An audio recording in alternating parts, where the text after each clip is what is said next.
First Amendment to the United States Constitution states, Congress shall make no law respecting the establishment of religion, or prohibiting the free exercise thereof, or abridging the freedom of speech, or of the press, or of the right of the people to peaceably assemble, and to petition the government for redress of grievances.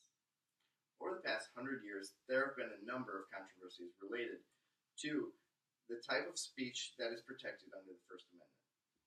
Many of these controversies have been litigated all the way to the highest courts of the land, the United States Supreme Court. The topic I would like to address today relates to what is described as hate speech and whether or not hate speech is protected under the First Amendment. According to the American Bar Association, a voluntary association of lawyers founded in 1878 that sets the standards of ethical codes for lawyers, hate speech is defined as speech that offends, threatens, or insults a group based on race, color, religion, national orientation, sex, sexual orientation, or other traits. In 1989, the U.S. District Court of the Eastern District of Michigan decided the case of John Doe versus the University of Michigan. In this case, the U.S. District Court struck down the University of Michigan's hate speech code.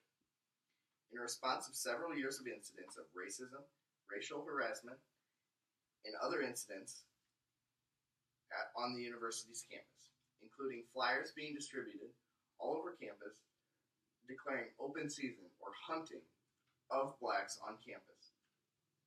A student disc jockey for an on-campus radio station that posted that allowed racist jokes to be broadcast all over the student radio station, and the Ku Klux Klan uniform being displayed in a dormitory window. Can you imagine seeing this on your campus? Hanging in a window? This is a symbol of hate. This is from the Nazi flag. This is the Nazi flag from Germany that the Ku Klux Klan also adapted in a white supremacy group. From our book, Communication Matters, page 49, states that these acts are ethocentrism, judging other cultures as inferior to one's own.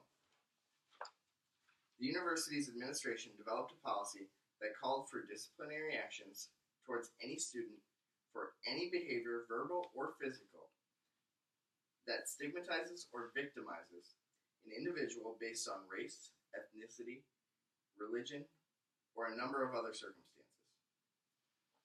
Unfortunately, recognizing that the verbal portion of this policy was too vague, the court declared the verbal ban a violation of the First Amendment.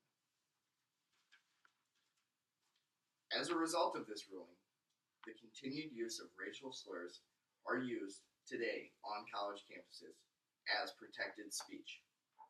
I find this offensive.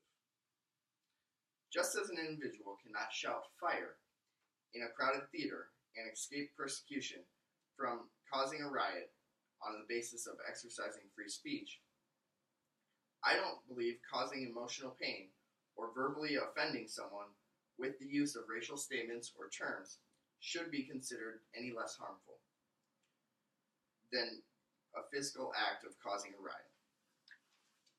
Supreme Court Justice Oliver Wendell Holmes, in 1919, in the case of Schneck versus the United States, held that speech that is dangerous and false is not protected speech. Allowing the use of racial slurs on college campus is not only dangerous and false, but is emotionally offensive and harmful to those that is directed at and others exposed to such statements. In addition, it has been clear since 1942 that the Supreme Court case of Chaplinsky versus New Hampshire that fighting words are not entitled to the First Amendment protection. These would include, according to the court, words that are lewd and obscene, profane or insulting, or fighting words, which by the very utterance inflict injury or tend to incite an immediate breach of peace. I think that any racial slurs that inflict injury upon to whom they are directed will incite an immediate breach of peace. As racial slurs, which by definition are hate speech, should not be protected under the First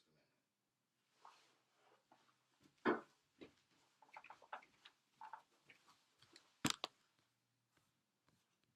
How long?